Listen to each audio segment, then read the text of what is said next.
Hey everybody, Coach Toolshed here, and today we're going to be asking the question once again for the 5th week in a row did Bethesda manage to go through the week without having any sort of public relations problems? And we have some good news and some bad news this week. The good news is that this week was not as bad as some other weeks that we've had. The bad news is that, yes, once again, they did have a bit of a public relations snafu this week. So we're going to talk about that. And we also have some regular news about Bethesda to discuss this week. Sort of a follow-up on something that I talked about, it was many weeks ago. But just a follow-up, the story has concluded this week, so I wanted to touch on that as well. But let's just jump right into this week's video. And yes, I know a lot of people are tired of me talking about Fallout 76, and that is understandable. I get it. But I told you I'm going to still be covering this game until they actually manage to stop making some sort of news, because this week the thing that happened is actually something that's pretty ridiculous when you strip it down to what actually happened. The good news is, like I said, this isn't as bad as what we've seen in past weeks. They didn't leak anyone's information. They didn't really outright insult the customers this week. So things are looking up. At least they're not sliding downhill as fast as they were at one point.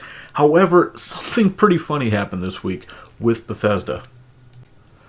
Because on January 1st, once the new year started, Fallout 76 players were surprised to find out that they were no longer able to have an endgame in Fallout 76. Now, as we all know, the endgame for Fallout 76 involves finding nuclear codes off of enemies called Scorched Officers, and then you assemble the codes together, go to a nuclear silo, and you launch nukes at some spots where you can go and irradiate and get the high-level gear. That is basically the entire end game at this point. And so on January 1st, there was some sort of programming error where the timetable, when it switched over to the new year, bugged out something with the timing system, and it locked everyone out of the nuclear silos, and it also prevented the enemies from spawning that dropped the nuclear codes to begin with. Now, it took Bethesda about a day and a half to actually fix this, and truthfully, this is not the biggest deal in the world. I mean, it's an inconvenience for people who maybe wanted to play on New Year's Day, for the people that are still playing this game. But the thing is have you ever heard of another game having this issue, where a switch from one year to the next caused the end game to disable itself?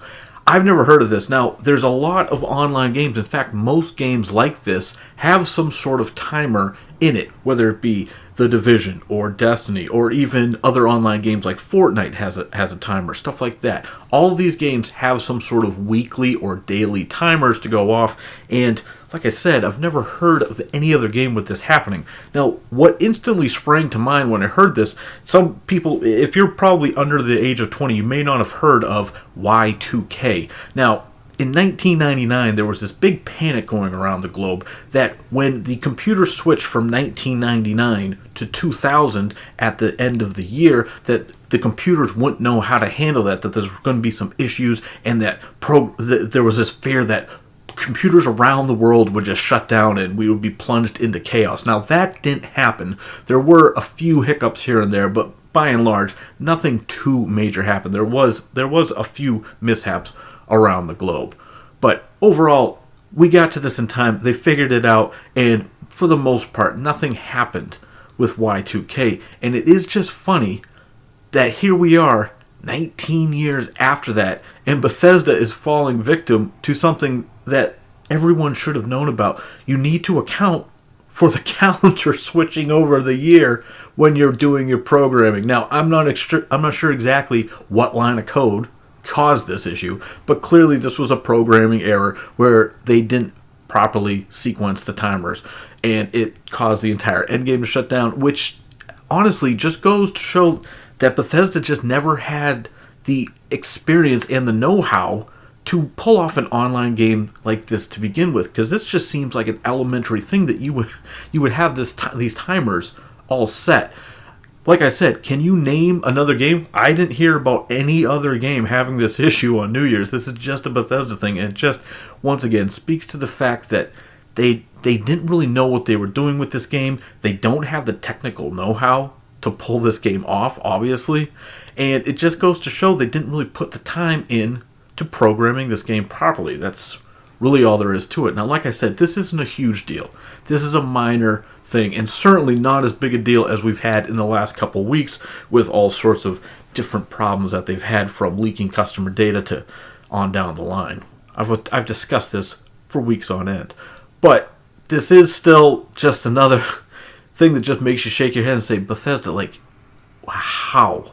How do you keep making headlines for this sort of ridiculous stuff? Now, that's all I want to say about that. Let's just hop right into the second thing here. And this is going to be the news item that I talked about earlier.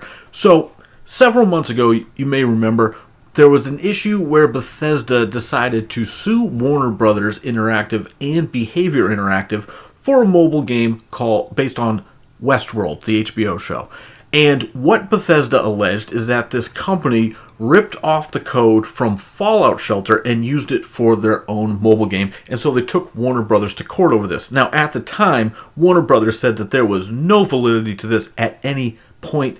They said that it was completely fabricated, but Bethesda's main defense, which I discussed in an earlier video, Bethesda's main defense is that, hey, they noticed a bug in the demo for the Westworld game that was identical to the bug that they had in Fallout Shelter, which is how they said, hey, this must be our code because it's buggy just like ours.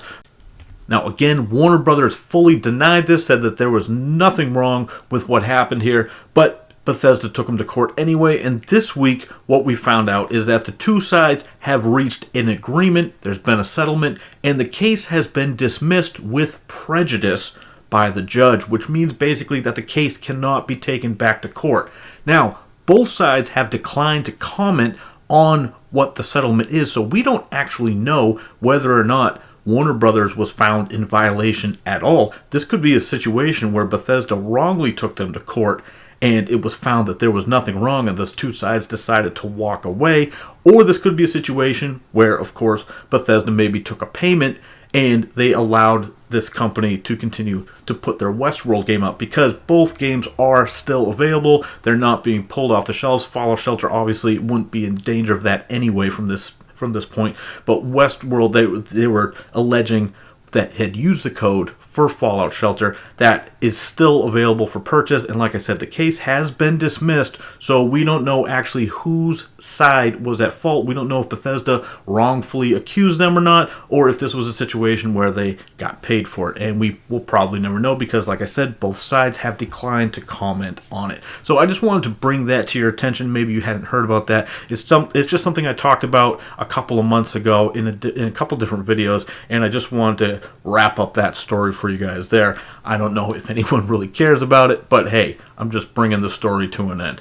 So, not really a very groundbreaking week. Like I said, Bethesda didn't go out of their way to insult any customers this week, which is the main thing I care about. Problems with Fallout 76 are another issue entirely. Bethesda promises this week, of course, you may have seen the headlines that they promised they have an incredible list of updates to come, so we will see if they actually make any change to this game. I'm sure most of you know where I stand on this issue.